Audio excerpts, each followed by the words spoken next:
मिरज शिवतीर्थवरील मशाली बंद पडल्या. कोट्यावधींच्या निधीचा चुराडा, देखभाल दुरुस्ती वेळेत होत नसल्याने शिवभक्तांतून तीव्र नाराजी. मिरजेतील शिवतीर्थावर कोट्यावधींचा निधी खर्च करून ऐतिहासिक सुशोभीकरण करण्यात आलं. पण या सुशोभीकरणाची देखभाल व दुरुस्ती वेळेत होत नसल्याने शिवभक्तांमधून तीव्र नाराजी व्यक्त केली जात आहे.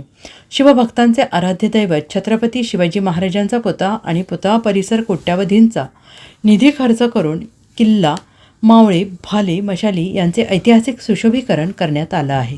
शिवतीर्थाला ऐतिहासिक स्वरूप प्राप्त झाल्याने मिरजेच्या सौंदर्यात भर पडली, पण या सौंदर्याची देखभाल दुरुस्ती वेळेत होत नसल्याने कोट्यावधींच्या निधीचा चुराडा होत आहे.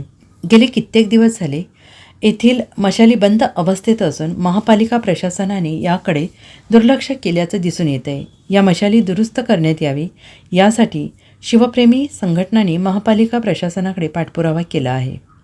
19 फेब्रुवारीपर्यंत मशाली सुरू करण्यात याव्यात अशी मागणी केली जात आहे. त्यामध्ये याबाबत ज्येष्ठ नेते सुरेश बापू आवटी यांनी महापालिका प्रशासनाकडे पाठपुरावा सुरू ठेवला असून येत्या 2 दिवसांमध्ये या मशाली दुरुस्त करण्यात येण्याचं आश्वासन दिलं गेलं आहे. Bureau report, SBN Marathi, Miraj.